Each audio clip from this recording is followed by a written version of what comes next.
Quelques jours s'étaient écoulés depuis ma dernière demande. Et je dois dire que tout se passait bien pour moi. J'étais admirée, on me complimentait. Les gens restaient subjugués par mes yeux. Mes notes étaient plus que parfaites. Les nuages sur mon avenir commençaient enfin à se dissiper. Mais malgré tout, il en restait quelques-uns. Bien que j'ai remonté toutes mes notes, mon début de premier trimestre n'était pas incroyable.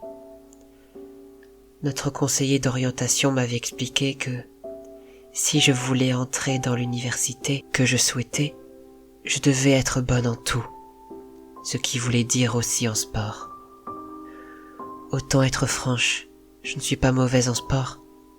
Je suis très mauvaise, et ce n'était pas faute de vouloir m'améliorer. Mais au mieux je m'en tirais avec la moyenne, et ce n'était pas hélas suffisant. Surtout si je me comparais à Sophia.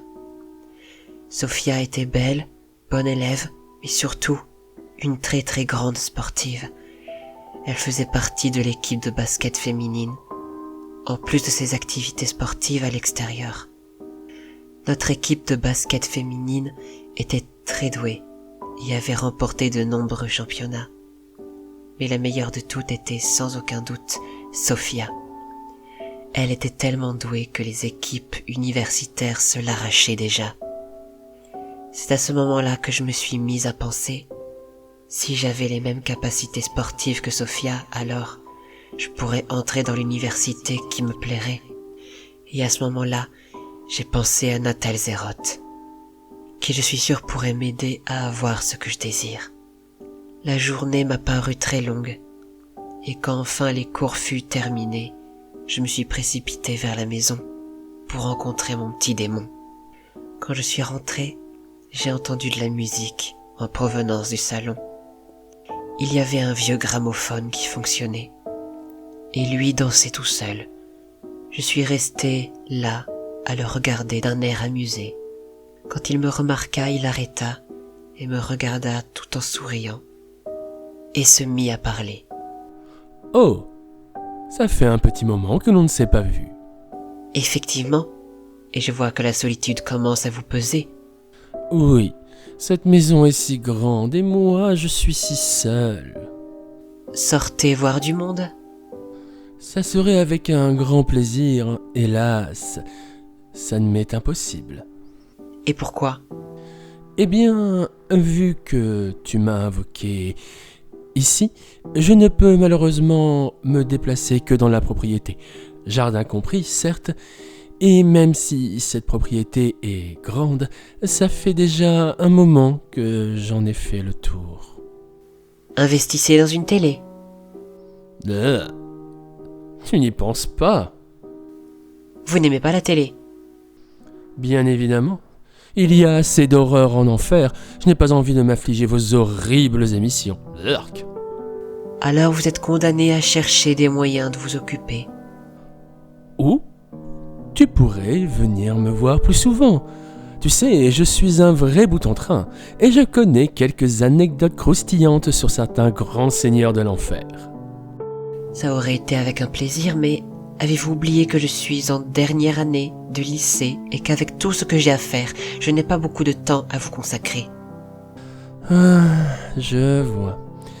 Et je suppose que le peu de temps que tu as à me consacrer, c'est toujours pour me demander quelque chose. Et c'est encore le cas aujourd'hui ? Oui, exact. Alors, je t'écoute. Eh bien, pour être honnête, je n'aime pas le sport.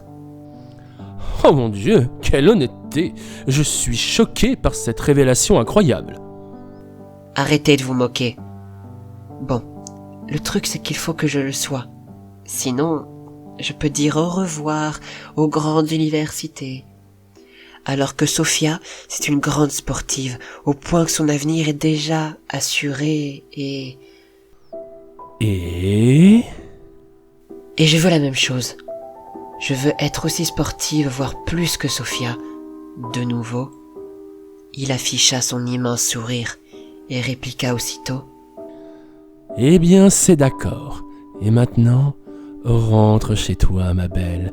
Bientôt tu auras ce que tu as demandé. » La porte s'ouvrit, signe qu'il m'invitait à partir. Maintenant j'avais l'habitude du temps que ça pouvait mettre pour avoir ce que j'avais souhaité.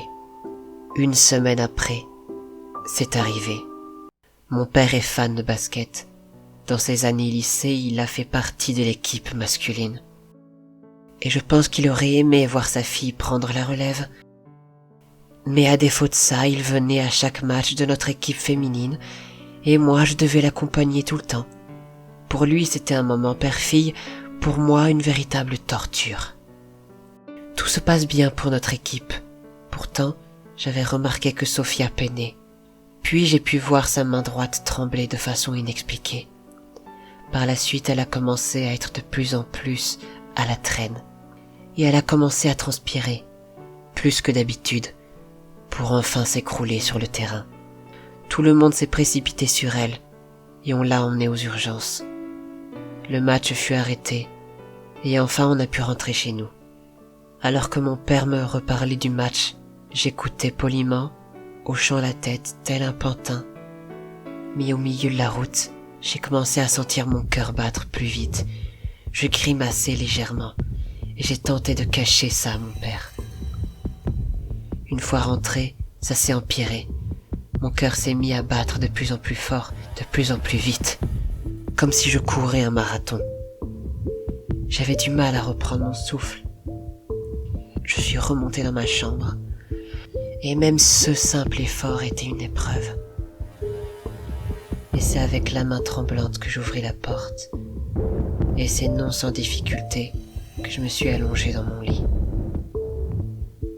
Cette nuit a été encore plus atroce que les autres nuits. Bouche qui refusait de s'ouvrir. Ma mâchoire était tellement serrée que j'avais peur que mes dents se cassent. Et à un moment, plus rien, le noir complet. Je ne me suis pas endormi, mais évanoui de douleur. Le lendemain, à mon réveil, j'avais des courbatures partout.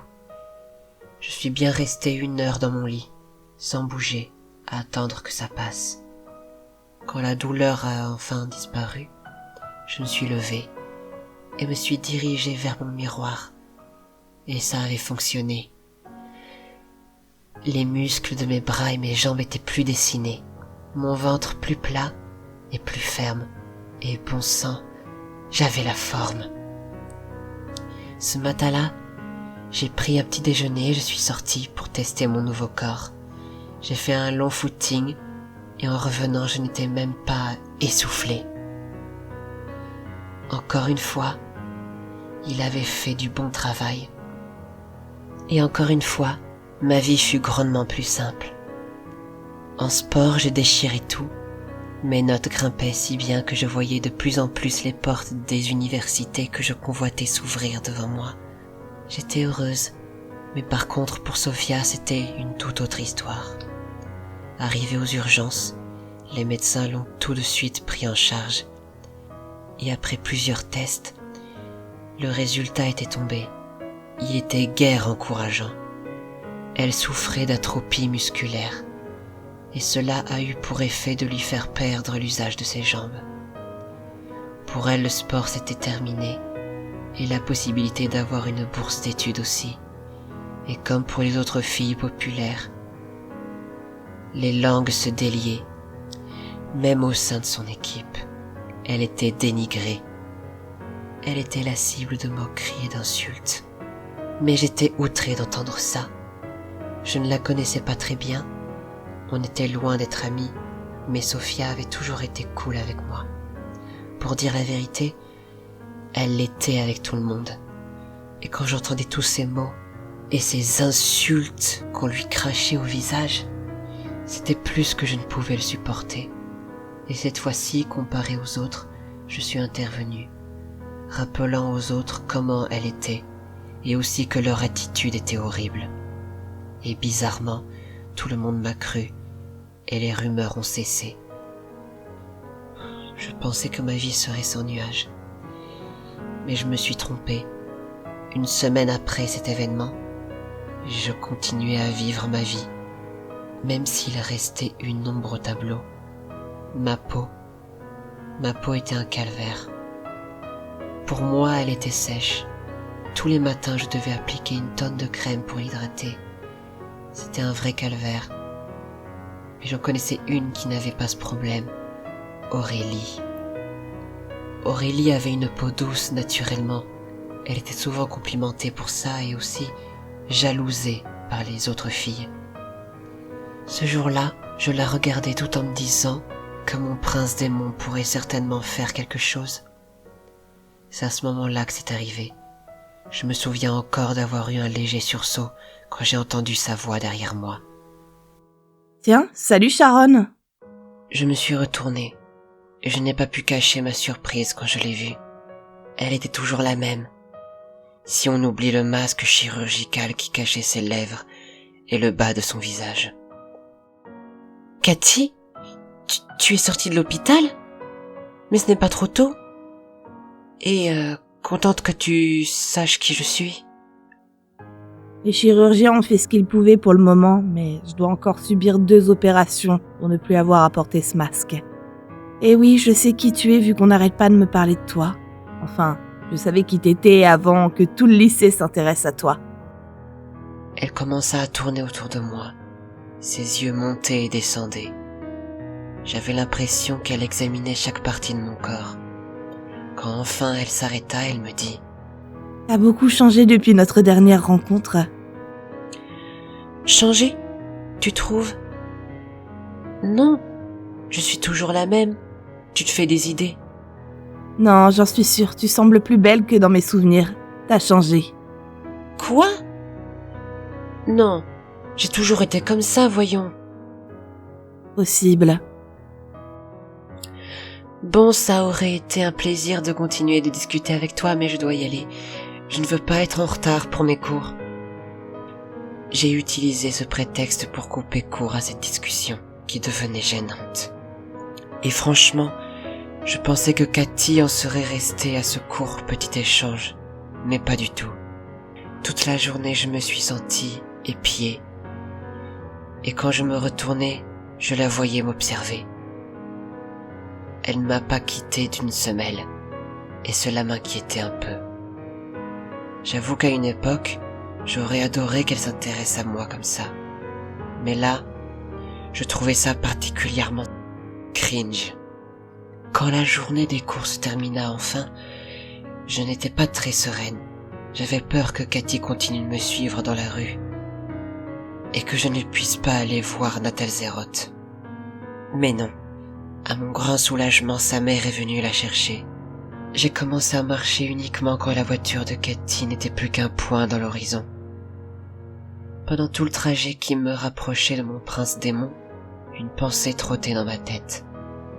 Se doute-t-elle de quelque chose? Mais pourtant, c'est impossible. Natalzeroth m'a garanti que personne ne se poserait de questions. Il avait manipulé les esprits pour que ça n'arrive jamais. Serait-il possible que parfois il y ait des exceptions? Si oui, alors pourquoi s'en prendre à moi? Je n'y suis pour rien dans cet accident. Si aujourd'hui elle est défigurée, ce n'est pas de ma faute. Le seul tort que j'ai eu, c'est d'avoir voulu... Oh mon Dieu! À ce moment-là, je me suis arrêté net de marcher. Et tout m'est sauté aux yeux. Les vœux que j'avais prononcés en citant chacune des filles populaires, les accidents qui leur arrivaient quelques jours ou semaines après, c'était de ma faute si aujourd'hui elles sont comme ça. J'ai commencé à me sentir mal. J'ai dû me coller à un arbre pour ne pas perdre l'équilibre. Je n'avais plus qu'une pensée en tête, le confronter. Mais comment rouler un démon? Comment le pousser à faire une erreur?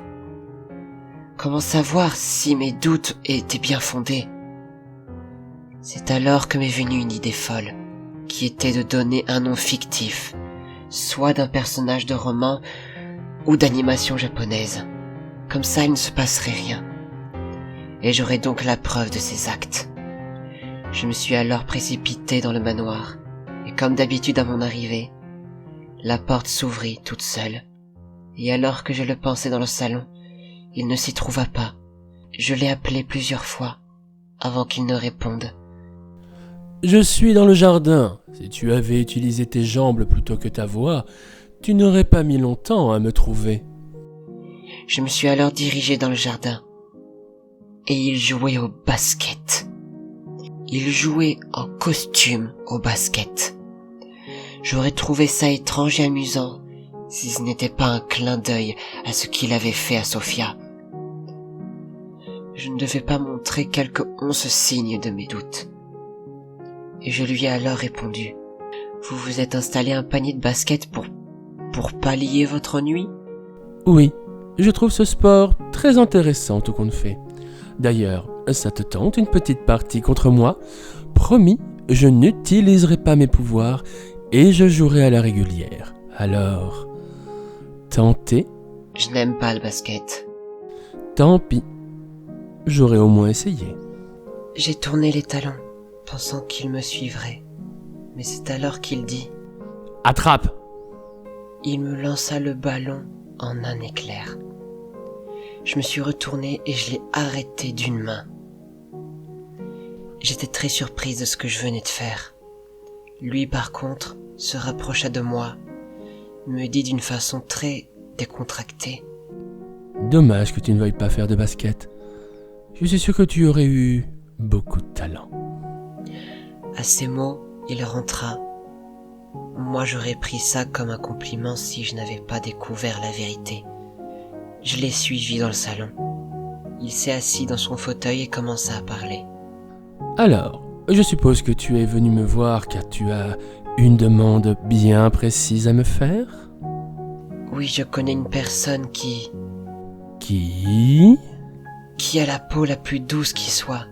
Elle s'appelle Violette Evergarden et tu voudrais que ta peau soit aussi douce qu'elle, voire plus. Je me trompe?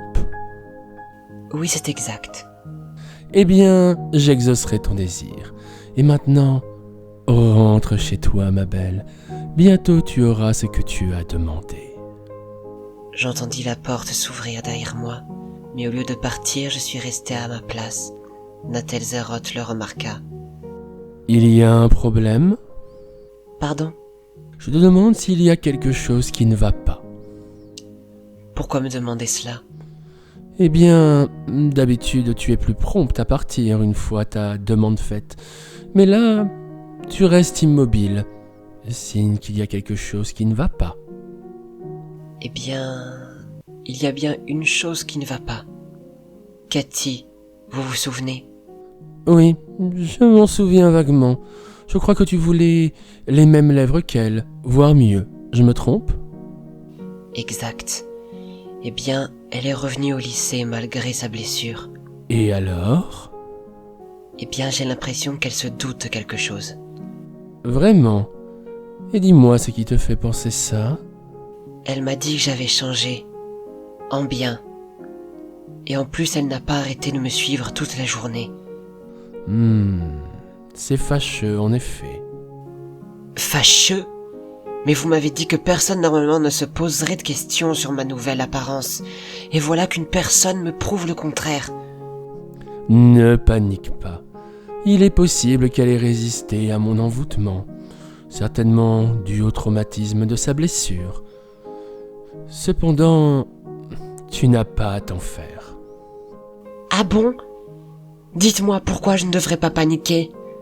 Eh bien, as-tu oublié que dans notre accord, j'avais stipulé que je te protégerais de tout mal qui pourrait t'arriver, ce qui veut dire que si elle va un peu trop loin, j'interviendrai. C'est une promesse? Plus qu'une promesse, c'est un serment. Que dis-je? Un pacte. Maintenant, te sens-tu plus rassuré? Oui. Eh bien, je t'invite donc à rentrer chez toi et à ne plus y penser. J'ai fait demi-tour. Je suis reparti soulagé, d'une part qu'il n'ait pas vu le petit tour que je lui avais préparé, mais aussi car je savais que si Cathy était trop curieuse, il interviendrait. J'étais sûr de moi et de mon coup, mais je ne savais pas que les événements à venir allaient me marquer à jamais.